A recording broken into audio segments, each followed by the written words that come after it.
Welcome back to Dan on Dev. We've had a few episodes here with my buddy Eric Reiners, and we're going to jump into the last part of that conversation. The first part, we talked about his journey across a software organization and just into kind of what he experienced there and kind of what got him into Be Well, his wellness company. We talked about climbing the ladder versus effective impact. We've talked about how managers can actually help with code, but the right ways to do it. And now this one is going to be about how to maintain healthy developers. This channel is very focused on software development and just my thoughts and ideas around that and the conversations I like to have as I lead software development teams across multiple organizations. So I really enjoy this topic, and this one about how to maintain healthy developers is really important. So we're going to go ahead and jump right in, and we'll take it away there.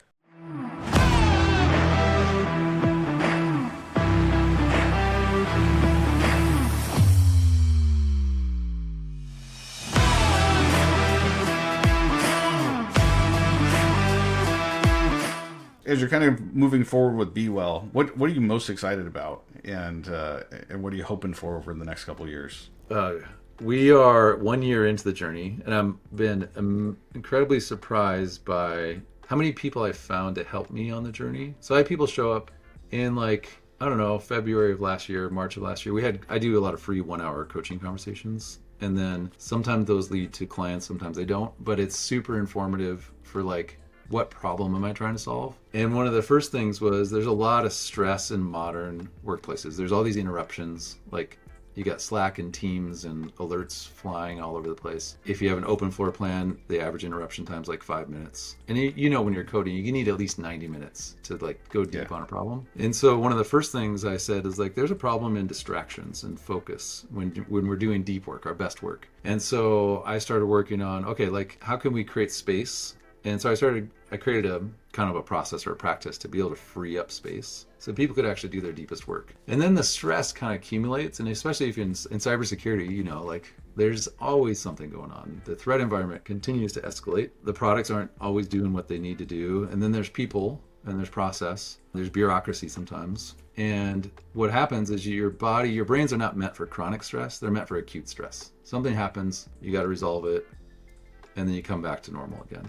But we now have this constant level of stress in modern workplaces. And so then I started looking into active recovery, which is a sports science technique. It comes from 1990s weightlifting, sports training. And if you do a light set at the end of a heavy set, you have better lactate threshold, you have less muscle soreness, and you're stronger the next day. So how do we do that with cognitive work? When you're doing a hard problem and you're working and you're exhausting a lot of neurotransmitters, so dopamine, serotonin, anandamide, norepinephrine, these are things that you use to get into deep work. And so what do you do to recover? Well, you can stare at a wall. That's an interesting topic.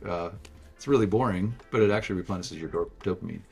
But how do you walk away from the keyboard and recover and come back and do the same quality of work without burning out? That's active recovery. So how do you weave that into your day and week and month so that you can continue to do amazing, audacious stuff and still feel really good at the same time and not burn out? So that became one of the key practices that I work with clients on and organizations on, is how do you weave that into your culture and your calendar? Do you try to find time midday to kind of have those moments, or is it the next day, or how do you kind of break those things up? I think it's important to have two per day. Let's say you work 8 hours, and the ideal amount of work we're really productive up to about 35 hours. After that, it starts to fall off. And sometimes 50, 60 hours is the norm for a software developer. And sometimes that's Saturday morning, sometimes that's Sunday, you got to strike when the iron's hot. If you feel really creative and you're on a good, you're coding and it's working, everything's green lights, unit tests are all working, you just got to keep going. And that can happen on a Saturday morning, or it can happen whenever. So I think the constraints of 9 to 5 don't really work with creative work. So we got to figure out how to make it flexible. And I think that's changed in the last few years because of the pandemic. People have more flexibility in their schedule. But to answer your question, I think it's really up to the individual, because everybody has their own biology. And I call it surfing your biology. So you have these periods during the day, it's 60, 90 minutes where you have high energy, you perform, and you deplete your battery a little bit, and then you have to recover. For me, that's walking the dog, get outside for 15 minutes, stare at some trees, look at the horizon, and then I can come back and jump right back into it. But if you go and watch TV or browse social media, you're still engaging your prefrontal cortex. You're still getting a lot of cognitive stimulation. So you're going to come back, not that those things are bad, but you're going to come back and not be fully refreshed. So you actually come back with less energy to work. So that was one of the first things I started working with clients on, is active recovery and how to weave that in. But you need it every day, and you need it at least, I do Sundays. Like I take Sundays as a pretty light day. And then once a year, I take about a week off. I take more than a week off for vacation, but like a week where I'm not doing any cognitive stuff. Like, oh, okay. I'm not trying to learn a lot. I'm just kind of hanging out with the family, doing some light exercise maybe, but not really engaging the brain that much. Yeah, I usually like housework, doing the dishes or whatever is my like midday. I'm like midday. I'm in the kitchen doing dishes because I'm just like I need to shut down for a few minutes. Yeah. Like just do stuff that doesn't take any brain power. That's a really good. Like laundry and dishes are actually really good for that, because you can get in kind of a daydreaming state, and that's called divergent thinking. And you might come back and solve a problem like while you're doing the dishes. Actually, the solution might come to you when you're just not working on it anymore, which is kind of cool. Yeah, Mike, he would one of the developers that is on the team, he would do bike rides midday. He'd just hop on his bike and go ride for like 5 miles or whatever, and come back. And I can't count how many times he came back with the solution, because he was just not thinking about it.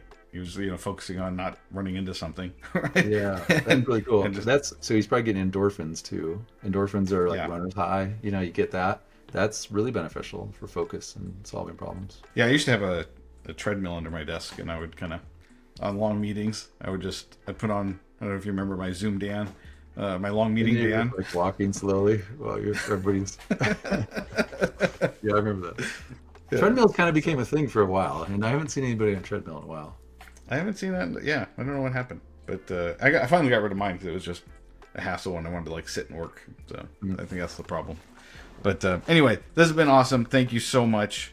It was good running into you and then having a chance to put this together. So appreciate you very much. Again, my experience, you've been a great leader. I thought, and I'm excited about what you're able to do for others as you kind of continue with Be Well. So excited to continue hearing about that journey. And for anybody else, he's got a bunch of stuff on LinkedIn. I'll put that in the notes to this episode.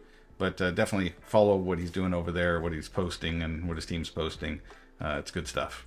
Awesome. Thanks, Dan, for the opportunity. I really appreciate it. All right. Well, I really appreciate Eric through all 4 of these episodes that I had with him. It was a fantastic conversation. I appreciate him. I've worked with him in the past, as I mentioned in the first episode. Maybe I mentioned it in this one. I don't know. But the conversations with him and how he's trying to help teams, how just individuals be better and deal with things with his Be Well company, I think is amazing. And a real cohesive team that is able to be effective. And I like that. I like working with small, effective teams. I think I've gotten a lot out of them that way over the years. So anyway, that's it. Please subscribe, click like as you see fit. And thank you. And we look forward to seeing you at the next Dan on Dev.